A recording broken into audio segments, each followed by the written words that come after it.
Salut à tous, c'est Jérémy de la chaîne Chroniculture et aujourd'hui on se retrouve pour une vidéo très spéciale puisqu'à l'heure où j'enregistre cette chronique, nous sommes le jour de la fête des pères et mon acolyte Fab est devenu papa depuis peu. Je dédie donc cette 17e chronique à sa petite fille née il y a quelques jours. Pour cette nouvelle vidéo, nous allons être nostalgiques puisque nous allons parler de Star Wars. Plus précisément d'Obi-Wan Kenobi, disponible sur Disney+ depuis le 27 mai dernier. Cette nouvelle série fait partie des programmes les plus attendus de l'année, dans la mesure où il s'agit d'une suite directe de la Revanche des Sith. Nous allons voir ensemble pourquoi cette série vaut le coup. C'est parti!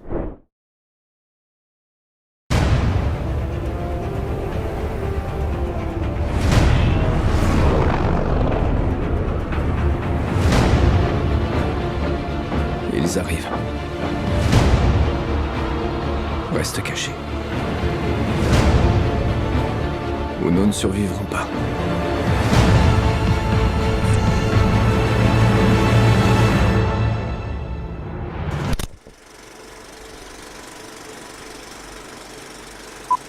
Comme évoqué dans l'introduction, Obi-Wan Kenobi est une suite directe de l'épisode 3. Puisque l'action intervient 10 ans après les événements de ce dernier, qui avait notamment montré comment Anakin Skywalker était devenu Dark Vador, mais également comment l'Empire Galactique était né. La série reprend donc là où nous avions laissé Obi-Wan à la fin du film. Il s'était exilé sur Tatooine pour surveiller le jeune Luke Skywalker recueilli par son oncle et sa tante à sa naissance.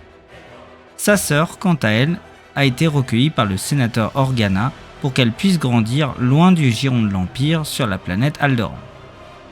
De son côté, l'Empire dirige d'une main de fer la galaxie et a décidé de traquer les Jedi par l'intermédiaire des Inquisiteurs, une milice composée d'anciens Jedi passés du côté obscur.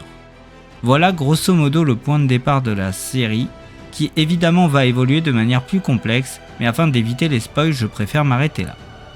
L'une des forces de la série est évidemment son casting, puisqu'en effet, Ewan McGregor, l'interprète d'Obi-Wan dans la prélogie, est de retour 17 ans après la Revanche des Sith.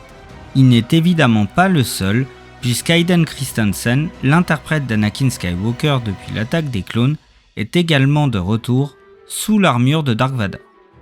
Si vous avez grandi avec la prélogie, préparez-vous à prendre un sacré coup de vieux puisque la série démarre avec une compilation des scènes les plus marquantes des 3 films. À titre personnel, j'avais 11 ans lorsque La Revanche des Sith est sortie en salle et à l'époque, nous pensions qu'il s'agissait du dernier Star Wars.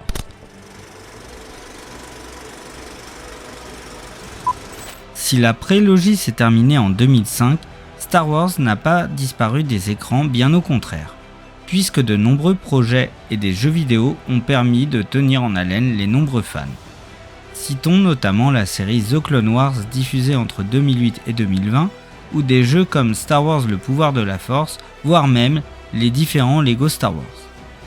Tout a changé à partir de 2012 lorsque les studios Disney ont racheté Lucasfilm pour produire de nouveaux films et de nouvelles séries. Si durant la décennie précédente nous avons eu droit à quelques pépites comme le film Rogue One ou la série The Mandalorian, nous ne pouvons pas forcément en dire autant de la dernière trilogie qui n'a pas su se démarquer des précédentes pour se trouver une identité propre. La faute à une écriture laborieuse et à un manque de cohérence par rapport au matériau de base.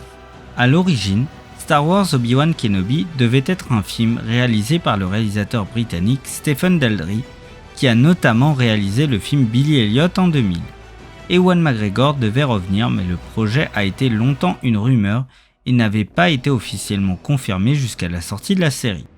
Le changement de format a été décidé suite à l'échec du film Solo en 2018, annulant au passage certains projets, notamment un film sur le chasseur de primes, Boba Fett. Le succès de la série The Mandalorian a relancé l'intérêt autour d'Obi-Wan et c'est ainsi que 6 épisodes ont été tournés. Nous allons évoquer maintenant plus en détail la série. Si la série s'attarde principalement sur les tribulations d'Obi-Wan, elle n'oublie pas non plus son contexte politique. L'Empire est également très présent et cela se sent dans cette esthétique oppressante qui renvoie directement à la trilogie originale. Depuis les années 2000, la prélogie est fortement critiquée en raison de certains choix de George Lucas qui ont ulcéré les fans de la première heure. Si tout n'est évidemment pas parfait, cette seconde trilogie avait le mérite d'approfondir l'univers en mettant en avant l'aspect politique qui a entraîné l'avènement de l'Empire. Depuis, les dernières séries animées ont approfondi encore davantage cet aspect, à l'image de la série The Bad Batch qui démarre à la chute de la République et qui se déroule avant que l'Empire soit complètement installé. La série Obi-Wan Kenobi couvre elle aussi une période totalement inédite, la traque des Jedi. Si cette période est assez connue dans d'autres œuvres, comme le jeu vidéo Fallen Order, c'est la première fois qu'elle apparaît à la télévision. L'une des forces de ce projet est d'avoir fait revenir la plupart des comédiens de la prélogie et c'est un véritable bonheur de revoir Ewan McGregor se battre comme dans les années 2000, mais avec beaucoup moins d'assurance. Cependant, la série n'est pas exempte de défauts et nous allons maintenant découvrir ensemble pourquoi. Si Obi-Wan Kenobi est assez plaisant à regarder grâce à la mise en scène magnifique de Deborah Shaw et à la musique de Natalie Holt, il n'en demeure pas moins que la structure pose quelques soucis. En effet, comme la plupart des séries Disney+, il n'y a que 6 épisodes et c'est assez frustrant quand on regarde le récit. Si les 2 premiers épisodes sont très dynamiques, les épisodes suivants sont un peu laborieux et c'est vraiment dommage. Il se murmure du côté de Lucasfilm qu'une deuxième saison serait en cours de préparation. Selon moi, elle est nécessaire pour boucler certaines intrigues.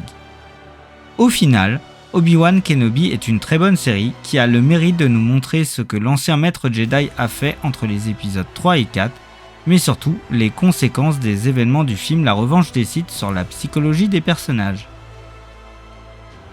Si vous êtes un inconditionnel de Star Wars, vous devez voir absolument la série, d'autant plus qu'elle regorge de guests assez sympathiques à l'image de Flea, le mythique bassiste des Red Hot Chili Peppers.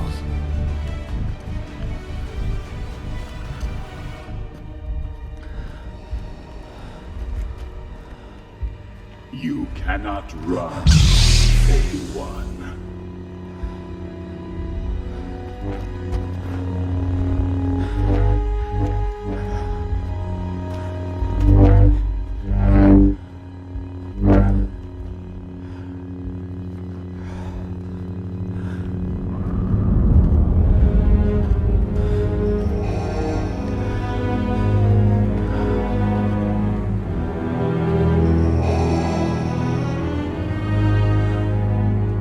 What have you become?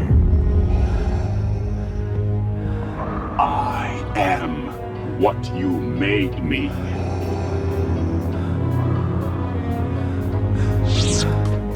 Voilà, c'est tout pour aujourd'hui. On se retrouve très bientôt pour une nouvelle chronique. À très vite. From the top, let's go.